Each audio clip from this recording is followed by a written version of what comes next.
नमस्कार मंडळी, मी वरद विजय चव्हाण तुम्हा सगळ्यांचं स्वागत करत आहे. मंडळी, गेल्या 2-3 दिवसापासून फेसबुक असेल, इंस्टाग्राम असेल, या सगळीकडेच मी एक ठराविक रील बघतोय आणि ती वेगवेगळ्या राज्यांमधली जरी रील असली तरी विषय त्याचा जो आहे तो कॉमन आहे आणि हा तोच विषय आहे ज्या विषयावर महाराष्ट्र गेले कित्येक वर्ष सफर करतोय आणि ज्या विषयावर आवाज आत्तापर्यंत तरी फक्त आणि फक्त महाराष्ट्र नवनिर्माण सेना म्हणजेच राज ठाकरे साहेबांनी उचलला होता.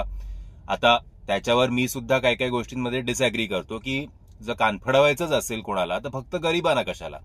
जे मंचावर येतात राजसाहेब ठाकरेंच्या, जे इकडे सक्सेसफुल, इकडे ज्यांना यश मिळालेलं आहे मुंबईत, जे इतकी वर्ष मुंबईत राहत आहेत, त्यांची पुढची पिढी सुद्धा मुंबईमध्ये सेटल झाली आहे.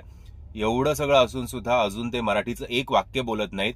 ज्या मंचावर राजसाहेब ठाकरे असतात तर त्यांना ही सूट का, ही मुभा का? फक्त आणि फक्त जे कामगार लोक आहेत, जे कष्ट करण्यासाठी इकडे येतात, तर त्यांच्यावरच अरेरावी कशाला? आता हा पण एक भाग आहे की काही बिहारी जे आहेत किंवा युपी मधले आहेत, एमपी मधले आहेत, हे आता काही हा बाबा महाराष्ट्र तुमचा आहे, आम्ही इकडे काम करायला आलेलो आहोत असं नाही. त्यांची सुद्धा एक गुंड प्रवृत्ती झालेली आहे.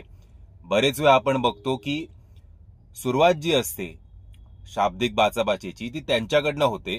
मग आपलं मराठी रक्त तसं पण हल्ली जरा थंड झालेलं आहे, कारण आपल्याला राजकीय प्रोत्साहन कुठनंच मिळत नाही. जे त्या लोकांना मिळतं, त्या लोकांना तो सपोर्ट मिळतो जो आपल्याला मिळत नाही. पण मग ते कुठेतरी जे सळसळतं रक्त आहे ते कुठेतरी बाहेर पडतं. But in the end backing फक्त आणि फक्त MNS कडनंच मिळतंय, बाकी कुठल्या पार्टीजकडनं असं काही फारसं मिळत नाही. ही दुर्दैवाची गोष्ट.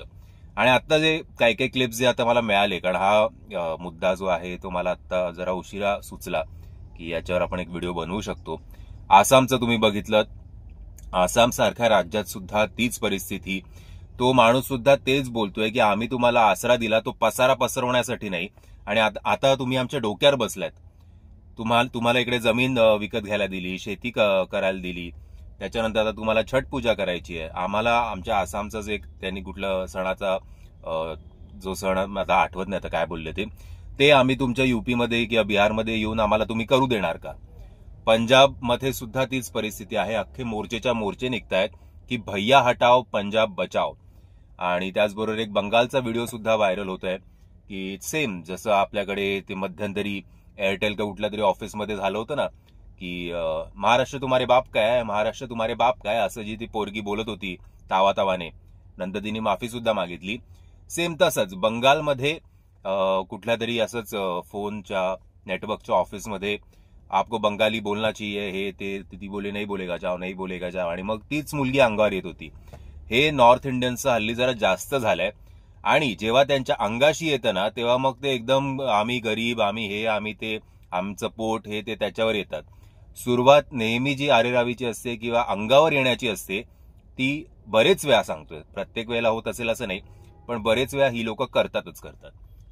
सो त्याच्यावर सुद्धा एक युपीवाल्याच माणसाचं त्या मुलीचा जो व्हिडिओ जो व्हायरल झाला होता त्याच्यावर ते उत्तर होतं की आता जे मध्यंतरी फुतकत होते ना सगळे युपीचे ऍक्टर्स, काय नाव त्याचं, निरहुआ, काय ते केसरीलाल, आणि कोण तो अजून एक काय काय आहेत, जे ऑलमोस्ट भोजपुरी इंडस्ट्री कमी आणि ब्लू फिल्म इंडस्ट्री जास्त केली आहे. कारण पॉर्न इंडस्ट्री सारखीच त्यांची गाणी असतात, सगळे सॉफ्ट पॉर्न असंच म्हणा.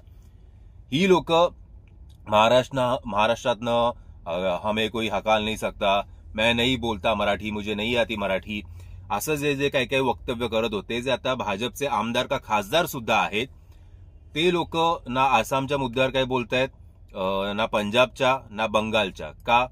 कारण तिकडे त्यांना जाऊन खायचं नाहीये, तिकडे त्यांना जाऊन कमवायचं नाहीये. कमवण्यासाठी त्यांना एकमेव, आणि माहिती आहे की सगळं इकडे पॉलिटिकल हे जे आहे ते त्यांच्याच बाजूनी जास्त आहे झुकाव. त्यामुळे इकडे सगळ्या गोष्टी चालून जातात महाराष्ट्रात, ज्या तिकडे चालणार नाहीत. आणि तिकडे पैसा नाहीच आहे ना, महाराष्ट्रातच सगळा पैसा आहे. महाराष्ट्रातच घर घेतलं तर त्यांना काहीतरी फायदा आहे.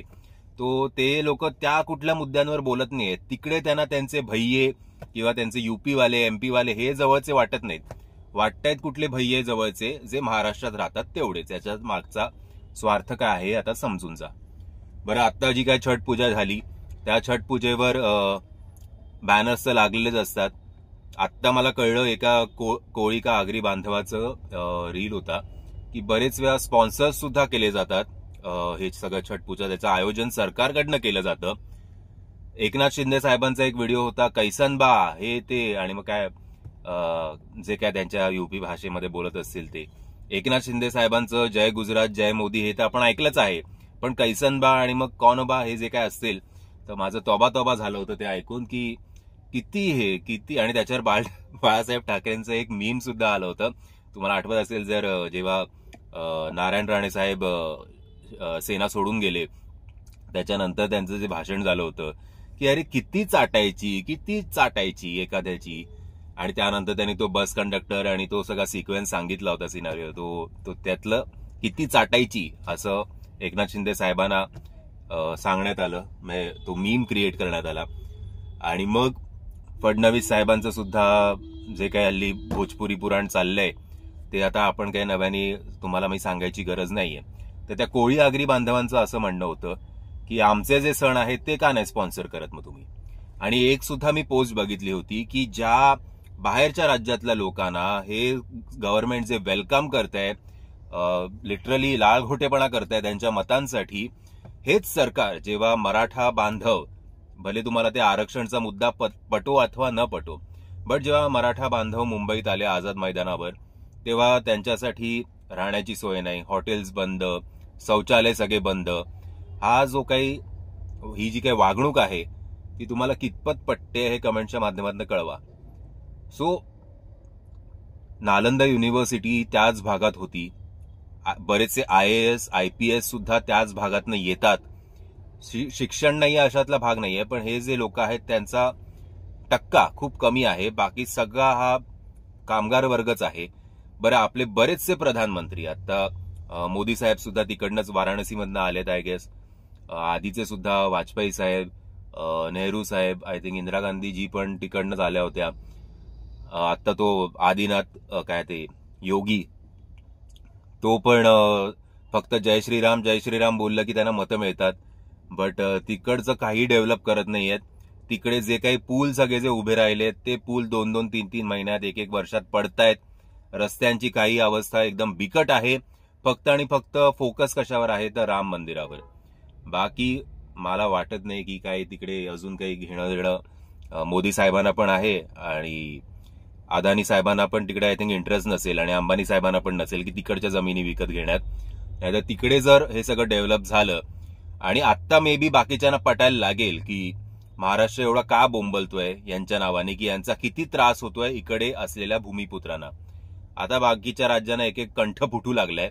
आधी हेच लोक, मतलब आसाम असेल, पंजाब असेल, बंगाल असेल, आधी हीच लोक महाराष्ट्र म्हणजे गुंडाराज असं सगळं डिवचत होते आपल्याला.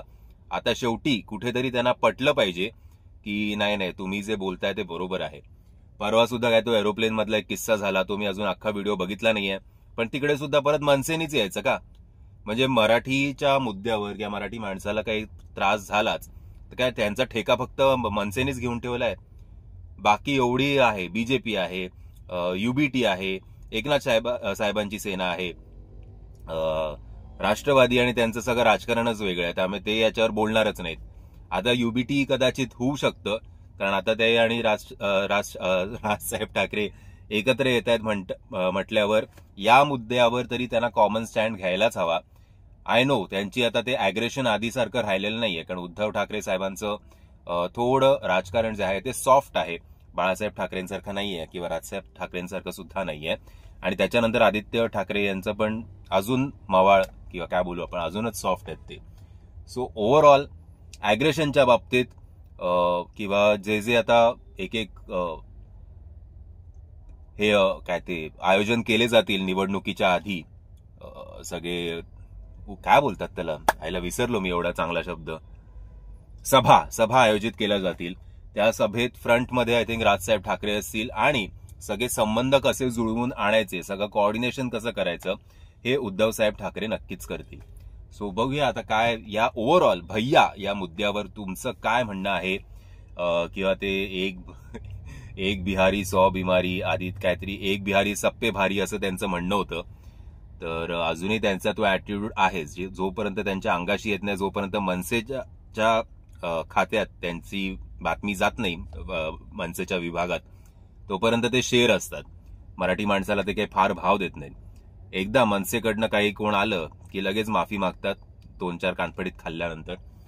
बट आता हे सगळीकडेच त्यांचा प्रॉब्लेम होऊ लागलेला आहे आणि त्यांची लोकसंख्या अजूनही कमी होत नाहीये. प्रत्येक घरात 7-7, 8-8 पोरं ते अजूनही जन्माला घालतायत. म्हणजे मुस्लिम लोकांना आपण का नावं ठेवायची, अजूनही आपण सुधरत नाही आहोत तर. आणि मग असं काय प्रत्येक मुलाला तुम्ही चांगलं शिक्षण किंवा बेसिक फॅसिलिटीज तरी देऊ शकतात का? काही घेणं देणं नाही. तिकडे आपल्या टॅक्स पेयर्सच्या पैशांवर हे सगळे बाकीचे अन्नधान्य मिळवत असतात.